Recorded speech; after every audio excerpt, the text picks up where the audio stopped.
예, 트럼프 대통령 이란 하르그 섬 내 군시설을 폭격했습니다. 이란의 경제적 핵심으로 간주되는 곳이기에 이란은 즉각 반격을 예고하고 있습니다. 자, 그럼 오늘 이 시간 김열수 군사문제연구원 안보전략실장 모시고 자세히 이야기 나눠보죠. 안녕하십니까? 네, 안녕하세요. 예, 저희가 앞서 기사를 통해서 현재 중동 상황 계속 짚어드리고 있습니다. 네. 우선 가장 궁금해할 만한 것, 하르그 섬이 도대체 뭐 어디길래 네. 이렇게까지 뉴스에 많이 나오고 있나 이런 생각하실 것 같습니다. 예, 하르그 섬이 이라크로 보면은 이제 이라크 북부 쪽에 있는 영해입니다. 그런데 이제 그곳에 이제 저장 시설이 있는 거죠. 저장 시설이 있는데 석유가 보면 이란의 본토로부터 생산되는 예. 거기서 이제 송유관으로 전부 다 연결이 돼서 거기에 이제 저장을 하고 그 저장된 시설로부터 굉장히 이제 큰 유조선들이 와가지고 거기서 기름을 받아가지고 이제 전 세계로 이렇게 수출을 해왔던 곳이 바로 그곳이거든요.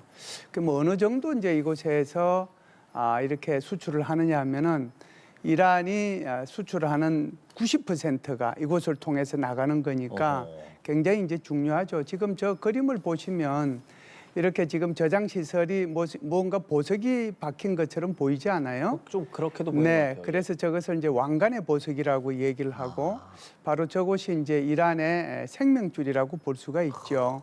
경제적인 생명줄뿐만이 아니고 국력의 대부분이 또 예산의 대부분이 경제의 대부분이 저곳으로부터 창출이 되기 때문에 그래서 저곳은 굉장히 중요합니다. 저곳 그 위치를 크기를 보니까 한 22km 제곱미터 되더라고요. 한 그래서 용산구 저곳이 사이즈? 이제 뭐 우리 그냥 쉽게 말씀드리면 우리 여의도의 7배고요. 그리고 이제 보시다시피 저곳에 그렇게 이제 무슨 뭐 이렇게 숲이 울창하거나 뭐 그런 건 별로 안 보이잖아요. 예. 그렇기 때문에 사실은 저곳을 이제 지키기 위해서 이란 혁명수비대가 저곳을 지키고 있고 그래서 이제 다른 데서는 저곳 주변에 아무도 못 들어가게 이렇게 통제를 하고 있는 곳이죠. 그런데 이제 이 무스타바가 처음으로 엊그제 이제 언론을 통해 가지고 메신저를 통해서 이제 메시지를 냈지 않습니까? 앵커가 대독했죠. 그래서 네. 피해 보복을 하겠다라고 이렇게 얘기했을 때 트럼프 대통령 여기에 대한 이제 반응이 이 무스타바에 대해서는 일체 말을 하지 않고 이렇게 얘기를 했어요. 무슨 일이 일어나는지 두고 보자 이렇게 얘기를 했거든요. 그래서 저도 무슨 일이 일어날까라고 생각을 했었는데 맞아요. 바로 그 무슨 일이라고 하는 것이 지금 이제 말씀하신 것처럼 하르그 섬에 대한 군사시설을 폭격한 게 이게 이제 무슨 일이다. 이렇게 저는 생각을 해요. 그래서 저곳을 이제 정말 목줄을 끊으려고 하면 저기 있는 저장 시설을 폭격을 해야 되잖아요. 석유나 에너지 시설 그렇죠. 말씀하시죠? 그런데 저 저장 시설을 폭격을 하면 에너지 값이 뭐 거의 배럴당 150불까지 올라갈 수 있는 그런 상황이 되니까 그래서 저 저장 시설은 폭격 안 하고 그것을 이제 지키고 있는 군사 시설 예. 그것만 이제 폭격을 했는데 그것의 의미는 언제든지 이 시설을 폭격할 수 있다라고 하는 것을 이란한테 가르쳐 준 것이다 이렇게 보는 것이죠. 그러면 저기를 타격했다라는 소식을 들었을 때 네. 실장님이나 혹은 다른 전문가들은 역시 여기까지 갈 줄 알았어라고 생각하셨는지 어떻게 이렇게까지 해라고 생각하셨는지도 궁금해요. 예, 그래서 이제 저것을 보면서 사실은 이 하르그 섬에 대한 상륙 작전이 있을 거다라고 하는 것은 며칠 전에 있었던 82 공정사단이 이동 여부에 대해서 우리가 몇 번 이렇게 얘기가 있었잖아요. 맞아요. 82 공정사단이 그러면은 이란으로 전개를 되면 이란으로 전개한다면 그곳이 어느 쪽에 가서 작전을 하겠는가? 호르무즈 해협 쪽에서 작전을 할 건가? 그렇지 않으면 이 하르그 섬으로 들어갈 건가? 그 얘기가 나왔었거든요. 그런데 이제 82 공정사단이 저곳에 들어가든 미 해병대가 저곳으로 들어가든 만일 저곳에 들어가게 되면 거의 저곳에 들어가는 미군이 그게 몇천 명이든 뭐 몇백 명이든 들어가는 순간에 다 괴멸이 된다라고 볼 수가 있겠죠. 만일 저곳으로 들어가면 이란이 저곳에다가 얼마나 미사일을 쏘겠습니까? 예. 그렇게 되면 결국은 이제 원유 저장 시설도 다 폭격이 될 것이고요. 그리고 이제 그것을 사수하기 위해서 또는 점령하기 위해서 들어갔던 이제 미군들도 엄청난 피해를 입을 겁니다. 그래서 82 공정사단이 움직였을 때 두 가지 시나리오가 있었는데 하나는 호르무즈 해협, 하나는 지금 이제 하르그 섬. 네, 그 섬이었는데 가능성이 저는 없다고 생각을 했어요. 왜 하르그섬으로 갈 그러냐면, 가능성이요? 네네. 거기에 들어가는 순간 이제 이런 문제가 생기고 그렇게 되면은 이제 미군이 엄청난 피해를 입기 때문에 또다시 지상군이 들어갈 수밖에 없는 상황이 조성이 되거든요. 예. 이렇게 되면은 이 전쟁은 다시 이라크 전쟁이나 또는 아프가니스탄 전쟁처럼 긴 시간 동안 길게 끌고 갈 수밖에 없는 전쟁이 되고 결국은 미국이 패배할 수밖에 없는 그런 전쟁이 되기 때문에 미국은 이라크 전과 아프가니스탄 전의 교훈을 삼아서 이곳에 지상군을 파견하지 않을 것이다 이렇게 본 것이죠. 그럼 트럼프 입장에서는 이번에 어쨌든 군사 시설이기는 하지만 저쪽 공격한 게 일종의 뭐 양날의 검이 될 수 있는 큰 도박을 했다라고도 볼 수 있겠네요. 바로 그 점입니다. 그래서 언제든지 이제 공격할 수 있다고 하는 것을 갖다가 보여주고 그러면서도 이제 원유 저장 시설 같은 것은 의도적으로 폭격을 안 한 것이죠. 근데 이란의 이제 반응을 또 봐야 되잖아요. 네네. 근데 이란이 그 전까지 계속 요즘에 강경한 반응 모지타바 들어와서는 계속 내고 있는데 네네. 그러면 이렇게 우리가 군사 시설만 타격하지만 나중에 할 수도 있다 했을 때 이란이 꼬리를 내릴 거다라는 생각을 과연 트럼프 대통령이 하고 있었을까요? 아니죠. 그러니까요. 그렇기 때문에 이제 이란의 반응이 또 바로 나왔어요. 이란의 반응은 뭐냐면 만일에 이 시설을 공격을 한다라고 하면 사실상 지금 미군이 주둔하고 있는 뭐 바레인, 카타르, 뭐 UAE, 이렇게 그런 나라들도 전부 다 그 뭐 사우디까지 포함해가지고 전부 다 거기에서 원유 나오고 석유 수출하는 나라들이잖아요. 그곳에도 다 저장 시설 있지 않습니까? 예. 그곳을 타격하겠다라고 그랬어요. 그렇게 되면 어떻게 되겠어요? 전 세계에는 그쵸. 뭐 그냥 완전히 아마겟돈이 펼쳐지는 거죠. 예. 석유 전쟁이 아니라 석유로 인해서 전 세계가 그냥 전쟁의 소용돌이 속에 이렇게 이제 들어갈 수밖에 없는 그런 상황이 조성이 되기 때문에 이란으로서도 트럼프 대통령 이 발언에 대해서 무슨 뭐 이렇게 좀 수세적인 그런 자세를 취하는 것이 아니라 오히려 만일 이란이 여기에 있는 그 하르그 섬에 대해서 폭격을 가하면 나는 지금 이게 이 중동 지역에 있는 그런 저장 시설에 대해서 나도 폭격을 하겠다 그 얘기를 했으니까요. 강대강으로 이제 치닫고 있는 그런 상황으로 보입니다. 예. 그러면 미국이 앞으로 지금 상황이라면 다른 석유 시설까지 공격할 가능성이 많다고 볼 수는 또 없겠네요. 그렇죠. 미국이 이제 일단은 자제를 예. 했지 않습니까? 그리고 이제 이렇게 자제할 것이라고 하는 것은 우리가 이미 알고 있었죠. 이미 이제 원유 값이 한 2배 정도 뛰었는데 며칠 전에 이제 이스라엘이 이란을 공격하면서 저장 시설 이렇게 공격했지 않습니까? 그때 이제 트럼프 대통령이 대노했잖아요. 아니 왜 저장 시설을 공격했냐고 이렇게 화를 냈단 말이죠. 예. 그래서 이제 그런 것들을 보고 야 이게 뭐 이스라엘하고 미국하고 지금 서로 의견 차이가 있어서 갈등이 있는 게 아니냐 예. 이렇게 얘기도 할 수 있지만 트럼프 대통령의 생각은 명확합니다. 기름값이 올라가서는 안 된다라고 하는 거고요. 호르무즈 해협이 빨리 조금이라도 빨리 빠른 시간 내에 개방돼야 된다라고 예. 생각하는데 이스라엘이 이제 거기다 대고 이제 이란의 원유 저장 시설에 폭격을 가했으니까 트럼프 대통령은 좋아할 리가 없죠. 그렇기 때문에 이번에 이 섬에 대해서 공격한 것도 군사 시설에 대해서만 공격을 했지 안 했거든요. 이란도 똑같은 조건을 달았어요. 만일에 미국이 여기 하르그 섬에 대해서 공격을 하면 이란도 네, 그렇게 하겠다라고 한 거기 때문에 이란이 먼저 그 저장 시설이나 이런 데 대해서 의도적으로 대규모로 그렇게 폭격하겠다는 뜻은 아니지요. 특히나 이란은 또 미국과 경제적인 교류가 있는 곳을 노리겠다라고 또 그게 얘기를 하고 바로 이제 있으니까요. 지금 말씀드린 그 GCC 국가들입니다. 아, 그렇군요. 네네. 자, 그러면은 지금 일종의 고육지책이 될 수 있는데 베네수엘라 원유 제재 완화까지도 지금 네. 미국이 얘기하고 있잖아요. 네. 확실히 미국 입장에서 이 경제적인 곳에 원유에 대해서 엄청 부담을 갖고 있다는 게 보여지네요. 네, 이제 미국이 이제 부담을 가질 수 있는 것은 세계적인 차원도 있고 또 국내적인 차원도 있겠죠. 세계적인 차원에서는 대한민국도 벌써 기름값이 많이 올라갔지 않습니까? 예. 그럼 대한민국만 올라갔겠습니까? 일본이나 중국이나 뭐 기타 모든 국가들이 기름값이 올라갈 수밖에 없는데 호르무즈 해협을 통과하는 기름이 전 세계 소요량의 20%밖에 안 되지만 그 20%가 이렇게 지금 값을 2배로 올릴 그쵸. 정도로 엄청난 영향을 주고 있는 거거든요. 우리는 훨씬 많고요. 그렇죠. 그렇기 때문에 이제 이것이 이제 굉장히 중요하다라고 볼 수가 있죠. 예. 자, 그럼 궁금한 것은 이렇게 경제적인 압박이 있는 상황에서 네. 뭐 다른 일반적 대통령 뭐 이렇게 표현하는 게 맞는지 네, 모르겠지만 네, 그냥 상식선에서 이렇게 하는 것과 또 다르게 네. 트럼프 대통령은 또 무슨 생각을 하고 있는지가 좀 감이 안 잡히는 감도 있습니다. 그 부분은 이제 조금 처음서부터 이제 왜 이렇게 예. 이란전을 했느냐는 문제하고 이제 처음부터 가야 되나요? 예, 연결이 될 수밖에 없긴 할 텐데요. 아마 트럼프 대통령은 작년도 6월 달에 있었던 12일 전쟁을 통해서 이란이 얼마나 허수아비인가 하는 것을 정확하게 알았습니다. 그래서 지금 이거 이란 같은 경우에 협상을 통해서 조금만 말을 안 들으면 때려도 되겠구나 하는 그런 자신감을 하나 가졌을 것이고요. 두 번째는 마두로의 베네수엘라 이 축출이 너무나 성공적으로 끝났어요. 그렇기 때문에 자신감이 너무 많이 붙은 겁니다. 그래서 이게 이제 호르무즈 해협이 봉쇄될 경우에 어떻게 될 것이냐 하는 그 파장, 여기에 대해서는 아주 구체적으로 생각을 하지 못했던 것 같습니다. 그래서 지금 이제 이런 결과로 이어졌는데요. 지금 이제 질문하신 것처럼 그러면 트럼프 대통령은 앞으로 이제 어떻게 할 것이냐가 중요한 거잖아요. 그렇죠. 일종의 이제 출구 전략이라고 볼 수가 있을 텐데 지금 트럼프 대통령이 뭐라고 그랬냐면은 이게 이제 지난주 얘기한 거하고 오늘 얘기한 거하고 좀 다른데 지난주까지만 하더라도 곧 끝낸다. 예, 맞아요. 그런데 이번 주는 아니다. 그 이번 주가 이제 오늘이 토요일이니까 이번 주죠. 그러면 다음 주가 결국은 이제 뭐 협상을 하거나 이제 나름대로 자의적으로 승리를 선포하게 될 텐데 그런데 이제 오늘 말을 다시 바꿨어요.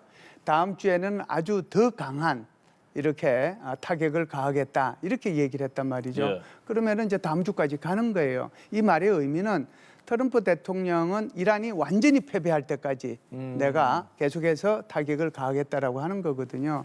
그래서 이것이 힘을 통한 이제 뭐 어쩌고 저쩌고 하는 건데 힘을 통해서 이란이 이제 항복할 때까지 하겠다라고 하는 그런 의미거든요. 이것은 이제 심리적인 그런 것도 있고 선전의 의미도 있고 뭐 그러긴 한데 트럼프 대통령은 그걸 통해서 하게 되면 결국은 이제 이란이 뭐 손들지 않겠느냐 그런 조금 안이한 생각을 하고 있는 것 같아요. 이런 과정 속에서 과연 다음 주까지 이제 하게 되면 군사적인 목표들이 이제 거의 없어지거든요. 예. 지도부 제거했죠. 그다음에 해군력 다 없앴죠. 그리고 이제 드론 발사대 같은 거, 죄송합니다. 탄도미사일 발사대 같은 것도 거의 다 제거했죠. 이제 남아 있는 것은 드론 좀 남아 있을 거고 미사일 뭐 조금 남아 있을 거라고 저는 생각을 해요. 그러면은 이제 지금 세 번째 단계로 접어들었거든요. 이게 이제 인프라에 대한 공격이에요. 그러면은 군사적인 인프라에 대한 공격이 있고 민간 인프라의 공격이 있는데 군사 인프라는 것은 무기 체계 만드는 거, 그다음에 이 보급 수송과 예. 관련된 거 이런 거 지금 다 제거하고 있는 이미 했죠. 거고, 그다음에 민간 인프라로 들어오면은 지금 저 지키고 있는 저것도 민간 인프라에 해당이 되는 거고 산업 시설 예. 그것도 민간 인프라에 해당이 되는 거거든요. 이란이 그래도 철강 조그만 공장들 뭐 그다음에 자동차 조그만 공장들 그런 거 다 때리고 나면 그러고 나면 이란이 트럼프 대통령이 얘기를 했어요. 만일 이런 식으로 하게 되면은 내가 이란이 국가 재건이 불가능할 정도로 때리겠다라고 얘기를 했단 말이죠. 예. 그렇기 때문에 제가 볼 때는 다음 주까지 때리게 되면 이제는 산업 시설에 대한 것들도 어느 정도 마무리는 저는 될 거라고 봐요. 그렇다라고 하면은 이제 이 상황 속에서 계속해서 전 세계는 그냥 미국이 어떻게 하는지 이란이 어떻게 하는지 계속 두고 볼 것인지 예. 그렇지 않으면은 중국이나 러시아나 프랑스처럼 또는 다른 중동 국가들처럼 여기에 대해서 뭔가 중재를 해야 되겠다고 이렇게 나서지 않겠는가. 그래서 가만 두고 보기보다는 그렇게 나서게 될 텐데 그렇게 나서게 되면 이란이나 또는 미국도 마지못해 이렇게 이제 협상하는 곳으로 그렇게 넘어가지 않겠는가라고 저는 이제 긍정적으로 보고요. 일단 이제 이란이 요구하는 것은 우선 공습을 그만두라. 예. 공습을 그만두면 휴전의 조건은 많이 있잖아요. 무슨 이게 다시는 이제 핵시설이나. 침략 안 한다. 예. 또는 이제 이란의 국가 권리 그거 인정해라. 그다음에 배상해라. 이거는 이제 나중에 협상할 때 이제 하는 얘기예요. 그렇기 때문에 우선 공습을 중단하면 그리고 나면은 이제 서로 숨쉴 공간이 생기잖아요. 미국이 설령 공습을 중단했다라고 하더라도 이란은 계속 공격할 수 있어요. 그러면은 전 세계 중재 국가들이 이란한테 계속 뭐라고 그러겠죠. 그렇겠죠. 그렇게 되면은 결국은 서로 못 이기는 척하면서 협상장에 나올 수도 있겠다. 그래서 제가 볼 때는 그렇게 이게 뭐 장기전으로 갈지 안 갈지는 잘 모르겠습니다만은 지금 추세로 가면 그렇게 이제 먼 시간 안에 네. 먼 시간이 걸리지 않게 협상의 장으로 들어서지 않겠느냐라고 생각을 합니다. 두 가지 이유가 있어요. 예. 하나는 미국도 급하고요. 또 하나는 이란도 급합니다. 미국이 지금처럼 계속 이런 상태로 나아가면 11월 달 중간 선거 이기겠어요? 트럼프 대통령이 이 이란을 공습한 것도 11월 달 중간 선거 이기려고 이렇게 공습을 한 건데 이건 지는 게 불을 보듯 뻔한 거거든요. 그러니까 미국으로서도 빨리 이게 마무리를 해야 되겠다는 그 필요성이 있을 수밖에 없고요. 예. 이란 같은 경우에도 이렇게 다 산업까지 이제 피해가 되고 군도 다 사라지고 나면은 그럼 이란 재건은 어떻게 해요? 그쵸. 그러면은 19세기로 다 돌아가 버리면 무주타바가 자기 말로서 이란을 건설할 수 있어요? 안 되잖아요. 무슨 뭔가 있어야 이란을 건설할 수 있을 거 아닙니까? 그래서 이란으로서도 그렇게 여유 있는 시간이 아니다. 양쪽이 거의 극한 단계까지 거의 다 왔기 때문에 극한 단계를 거치면서 협상의 돌파구는 오히려 더 열릴 수 있다 이렇게 저는 봅니다. 예, 많은 말씀을 해주셨습니다. 그러면 지금 이제 군사적으로 싸우는 상황에서도 여쭤보고 싶은 게 사실 거의 해군력도 장악을 했다라고 예, 말씀하셨는데 또 이란은 뭐 링컨 그 항모를 네. 무력화했다 뭐 이런 주장을 하고 있어서 네. 가능성이 있는 얘기입니까? 우선 가능성이 없다는 얘기를 먼저 말씀을 드리고요. 3월 1일 날도 이란의 그 대변인, 이란군 대변인이 뭐라고 그러냐면 네 발을 발사해가지고 미사일을 링컨호에 심대한 타격을 가했다 이렇게 얘기를 했거든요. 그렇죠. 그런데도 그 이후에도 이제 아무 문제 없이 계속해서 그곳에서 미국의 미군 비행기들이 떠고 내리기를 했고요. 그리고 이제 14일 날이죠. 오늘 능력을 상실했다라고 얘기를 했어요. 그런데 이제 적극적으로 이 중부 사령부에서 실시간으로 떠고 내리는 것을 공개했습니다. 그래서 우리 링컨호 아무 문제 없어 이 얘기를 했거든요. 그런데 이제 이란이 이런 주장을 할 수 있는 배경이 있긴 있었어요. 지난 12일 날 사실상 이란 함정이 링컨호까지 가까이 가긴 했었어요. 그런데 이제 이 링컨호에서 이제 포도 쏘고 그랬는데 결국은 거기에서 헬기가 떴습니다. 헬기가 떠서 헬파이어로 가지고 이란 함정을 이제 격침시켰거든요. 그래서 아마 제가 볼 때는 이란 함정이 그곳까지 가까이 갔다는 거 그거 가지고 지금 링컨호한테 뭐 이렇게 능력을 상실했다 이렇게 예. 이제 과대포장해서 얘기하고 있는 게 아닌가 이렇게 보고요.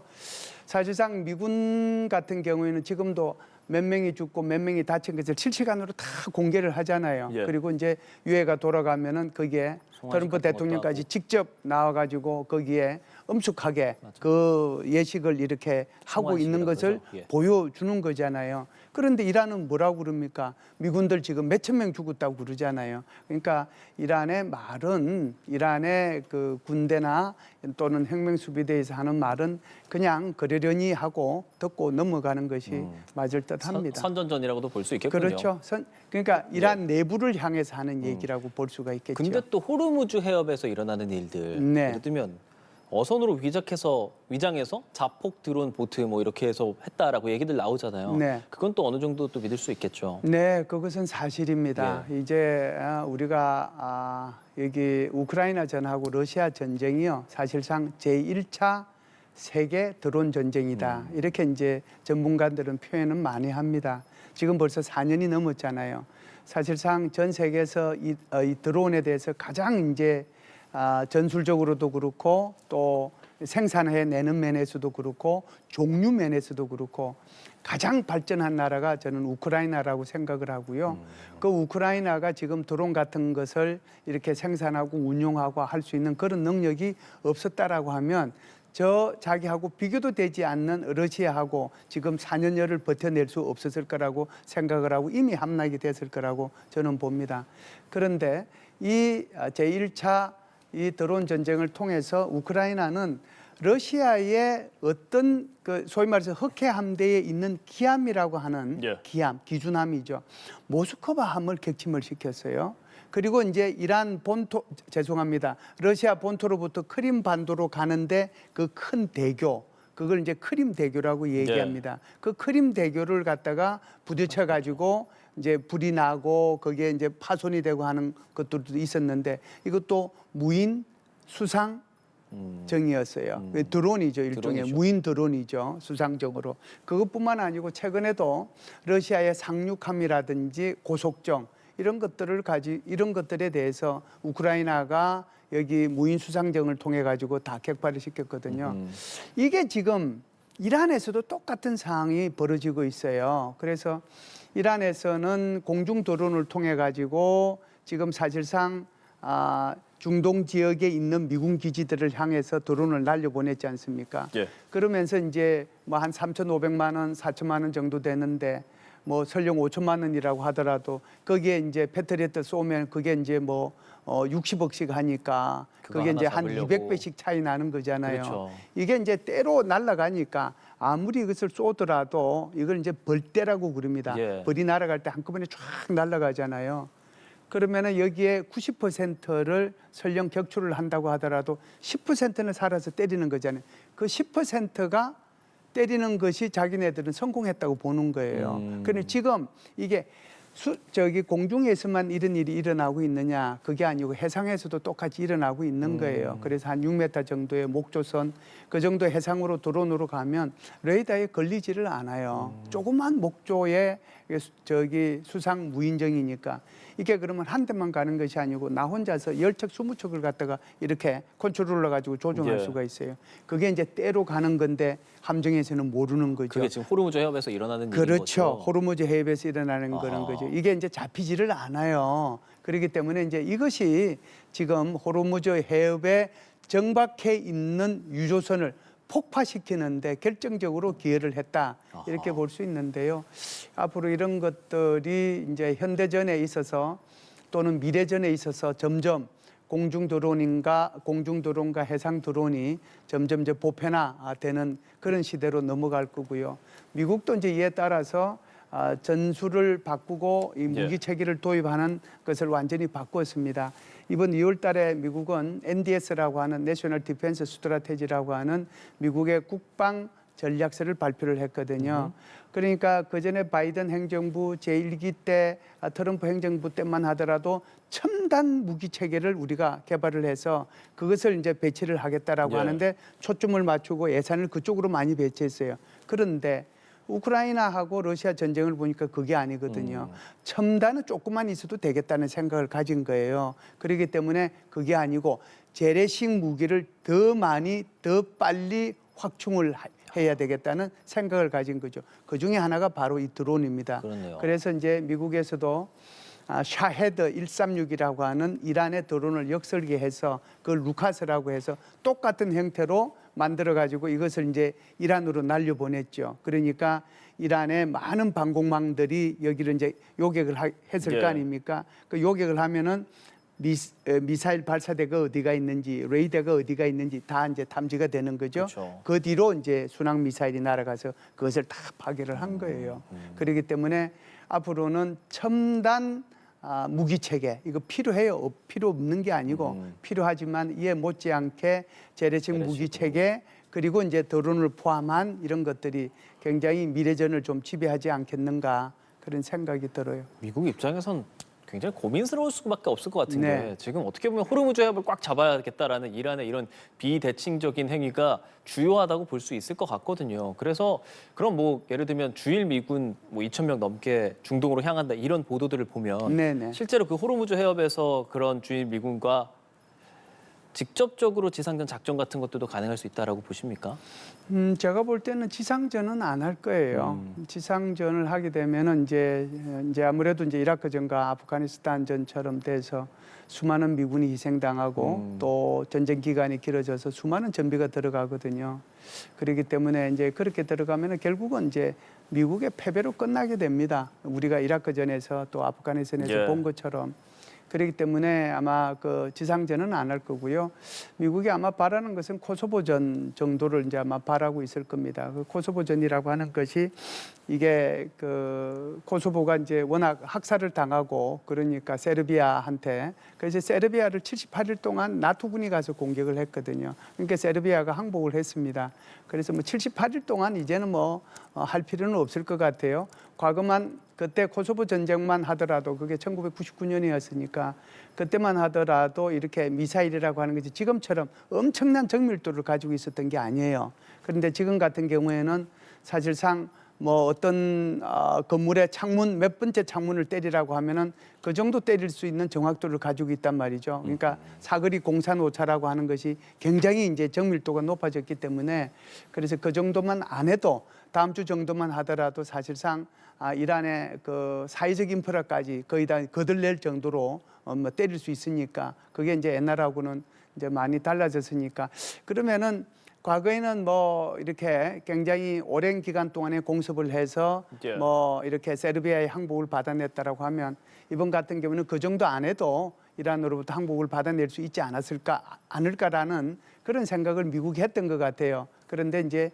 이란의 항전이라고 하는 것이 생각보다 조금 더 강한 것 같고 더 이제 핵심적인 것은 이란이 호르무즈 해협을 사실상 통제하고 있다는 거. 그래서 이것이 석유 전쟁으로까지 이제 가고 있는 그런 상황이기 때문에 미국으로서는 상당히 좀 당황하고 있는 그런 입장이다 이렇게 볼 수가 있겠죠. 예, 양국이 모두 굉장히 강대강으로 가고 있는 상황에 대해서 좀 이야기를 나눠봤습니다. 김열수 군사문제연구원 안보전략실장과 함께했습니다. 오늘 말씀 고맙습니다. 조심히 가십시오.